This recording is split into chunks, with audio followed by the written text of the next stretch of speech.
សួស្តីបងប្អូនទាំងគ្នានឹងថ្ងៃថ្ងៃដែរគូមកបន្តវីដេអូរបស់យើងបន្តទៀតសម្រាប់វីដេអូថ្ងៃនេះគឺនិយាយពី Derivative ម្ដងអញ្ចឹងបងប្អូនដែល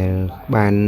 រៀន Derivative ក៏ដូចជាទៅបញ្ចប់ limit ថ្មីគឺយើងចូល Derivative មានន័យថាយើងត្រូវនឹងមេរៀនដែលយើងរៀនតែម្ដងអញ្ចឹងថ្ងៃនេះគឺលើកយកការអនុវត្តលំហាត់តែម្ដងអញ្ចឹងគូមានលំហាត់2សម្រាប់ចែករំលែកដល់បងប្អូនទាំងគ្នាចំពោះលំហាត់ទី1គឺគេឲ្យយើងគណនា Derivative ដែលមាន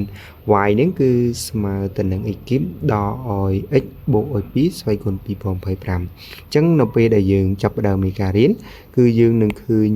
រូបមន្តដែលបាន note ទុកគឺគេហៅថា y សកល n អញ្ចឹងគូអាច note កន្លែងហ្នឹងសិនទៅមានន័យថា note រូបមន្តហើយយើងយករូបមន្តហ្នឹងមកប្រើក្នុងការគណនាលំហាត់តែម្ដងអញ្ចឹងបើ y នេះស្មើទៅនឹង y សកល n នៅពេលដែលយើង derivative ទៅមានន័យថាយើងព្រីមទៅគឺបាន n អ៊ុយព្រីមអ៊ុយស្វ័យគុណ n ដល់1អញ្ចឹងអានេះគឺសេរូបមន្តកន្លែងនេះ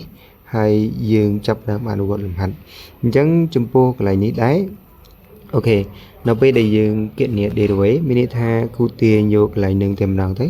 ឡូវគឺដាក់ដូរពណ៌ដើម្បីឲ្យត្រូវនឹងលំហាត់របស់យើងអញ្ចឹងអានេះនៅពេលដែលគូទាញរក derivative មានន័យថាគូទាញរក y ព្រីមអញ្ចឹងនៅពេលដែលយើងរក y ព្រីមយើងប្រើរូបមន្តតែម្ដងទៅគឺបាន2025មានន័យថាអាហ្នឹងគឺជា n ហើយគុណជាមួយនឹង y របស់យើងគឺ x គីបដល់ឲ្យ x បូកឲ្យ2គឺយកមកព្រីមហើយស្វ័យគុណរបស់យើងគឺ n ដល់1 y មួយទៀតអញ្ចឹងមានន័យថា y នឹងអដែលគឺx គីបដល់ឲ្យ x បូកឲ្យ2ស្វ័យគុណ n ដល់1អញ្ចឹងមានន័យថា2025ដល់1នៅសល់2024អូខេអញ្ចឹងនៅពេលដែលយើងបានប៉ុណ្ណឹងអត់ទាន់ចប់ទេយើងទៅតែជួសចូលរូបមន្តទេអញ្ចឹង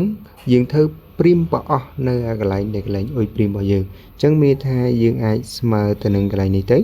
គឺនៅពេលដែលយើងព្រីមនេះយើងព្រីម x ទៅគឺព្រីម x គីបទៅគឺបាន 3x ដល់ពេលនេះយើងព្រីមដល់ x គឺបាន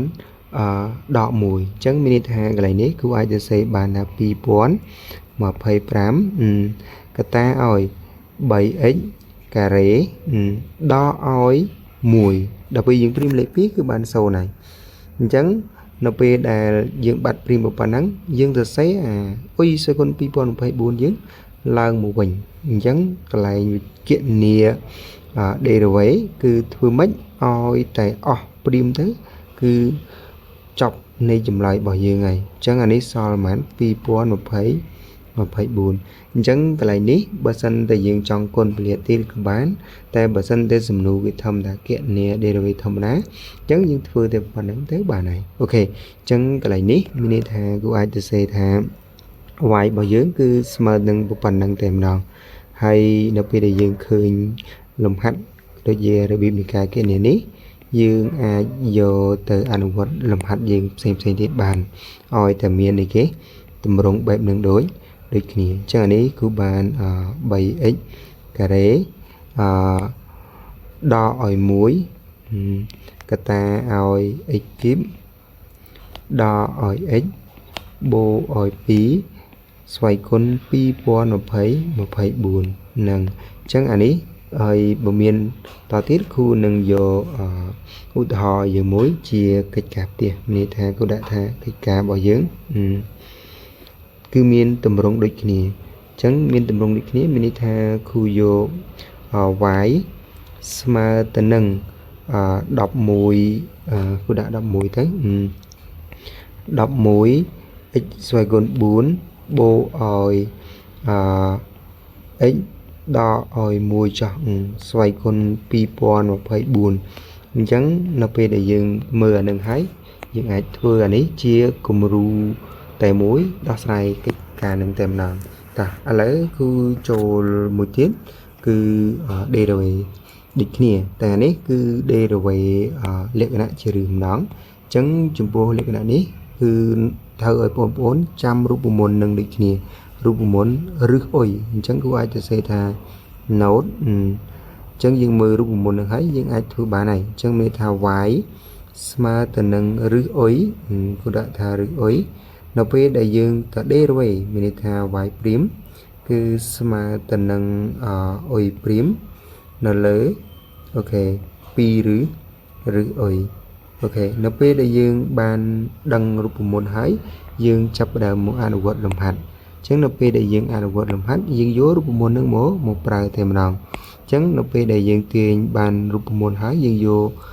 លំហាត់មួយនឹងមកប្រើគឺយើងព្រីមវាទៅមានថា y ព្រីមយើងបានអុយព្រីមនៅលើ2ឬអុយអញ្ចឹងអុយព្រីមយើងណាគឺអានៅក្នុងរឿងនេះគឺអុយអញ្ចឹងយើងបាន x ក្រេដល់ឲ្យ 4x បូកឲ្យ5នេះគឺមកព្រីមនៅលើ2ឬអុយអញ្ចឹងអុយយើងនៅណាគឺអុយយើងនេះ x ក្រេដល់ឲ្យ 4x បូកឲ្យ5អូខេអញ្ចឹងអានេះគឺរឹសរបស់វាអុយអញ្ចឹងអាក្រោមហ្នឹងវាជាប់រឹសស្រាប់ហើយអញ្ចឹង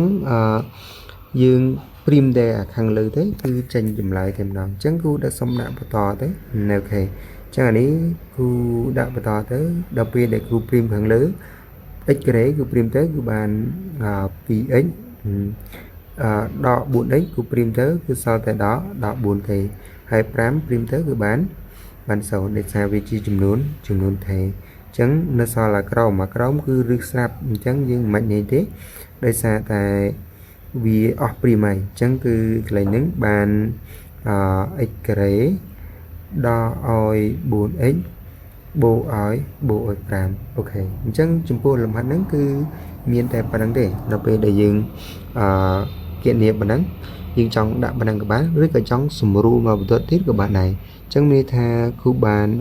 y ព្រីមអូខេកន្លែងនេះគឺសូមដាក់ y ព្រីមដោយសារតែយើងព្រីមហើយគឺដាក់ y ព្រីមហើយអូខេអញ្ចឹងស្មើទៅនឹងយើងសម្រួល2ចោលទៅគឺនៅសល់ x ដល់ឲ្យលេខ2អូខេចានេះក្រោមវាគឺនៅសល់តែ radical ទេមានន័យថានៅសល់x រឹសនៃ x ការ៉េដល់ 4x បូកជាមួយនឹង5អូខេអញ្ចឹងអានេះមាននៅសល់តែប៉ុណ្្នឹងទេអូខេអញ្ចឹងចំពោះនេះដែរគូដាក់កិច្ចការយើងមួយដូចគ្នាដើម្បីទុកនៃការធ្វើជាគំរូអញ្ចឹងគ្នាយើងដែលបានមើលមានន័យថាយល់អាចធ្វើបានដើម្បីឲ្យកាន់តែច្បាស់អញ្ចឹងគូយកលំហាត់មួយគឺ y ស្មើទៅនឹងដូចគ្នា x ស្វ័យគុណ5បូកឲ្យ 6x ស្វ័យគុណ4ដល់ឲ្យ 3x ស្វ័យគុណ2បូកឲ្យ x ដល់ឲ្យ70ចាស់អញ្ចឹងគូដាក់រឹសដូចគ្នាដែរអញ្ចឹងដើម្បីឲ្យយើងមើលគំរូនៃការធ្វើអញ្ចឹងនៅពេលដែលយើងចាប់ផ្ដើមធ្វើយើងនឹងយល់បានច្រើនអូខេចំពោះលំហាត់ថ្ងៃនេះគូមាន2លំហាត់ហ្នឹងក្នុងការចែករំលែកដល់បងប្អូនទាំងគ្នាអញ្ចឹងបងប្អូនមើលហើយយើងអាចយកអនុវត្តអស់គ្នា